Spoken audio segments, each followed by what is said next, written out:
চট্টগ্রাম বিশ্ববিদ্যালয়ে প্রথমবারের মতো শুরু হয়েছে empowering youth for green diplomacy শিরোনামে প্রতীকী জাতিসংঘ সম্মেলন।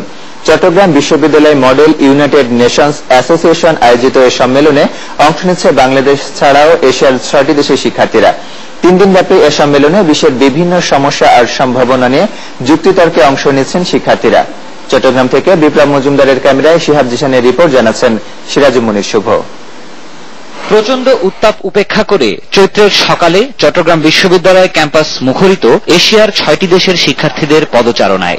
উদ্দেশ্য বিশ্ববিদ্যালয়ের বাণিজ্য অনুষদ মিলনায়তনে জাতিসংঘ সাধারণ অধিবেশনের আদলে প্রতীকী সম্মেলনে অংশ নেওয়া। বৃহস্পতিবার জাতীয় সঙ্গীতের মধ্য দিয়ে প্রথমবারের মতো ক্যাম্পাসে পর্দা ওঠে ৩ দিনব্যাপী আন্তর্জাতিক প্রতীকী জাতিসংঘ সম্মেলনের।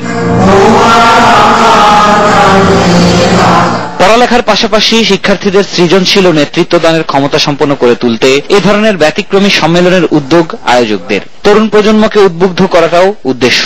এই ধরনের কনফারেন্সে আসার মাধ্যমে শিক্ষার্থীরা যে ডিপ্লোম্যাসি, নেগোসিয়েশন, লিডারশিপ স্কিল বাড়ছে, ওদের নেটওয়ার্কিং বাড়ছে। এটা আমার, এটা তোমার, এভাবে নয়, বরং আসো তোমার কতটুকু আমার কতটুকু সেটা নিয়ে আমরা ভাগাভাগি করি, আমরা আলোচনা করে একটা সমাধানে পৌঁছাই। এভাবে আসলে শান্তি প্রতিষ্ঠা করতে চাই।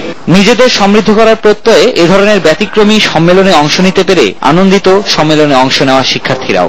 অনেক ফরেনার ফ্রেন্ডস বানাতে পারি আমরা, অনেক ভালো ফ্রেন্ডস হতে পারে এখানে।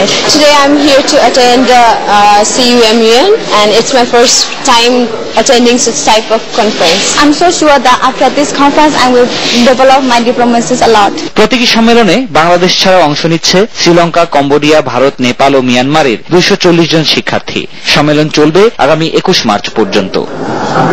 সিরাজুম মুনির শুভ, নিউজ 9, ঢাকা।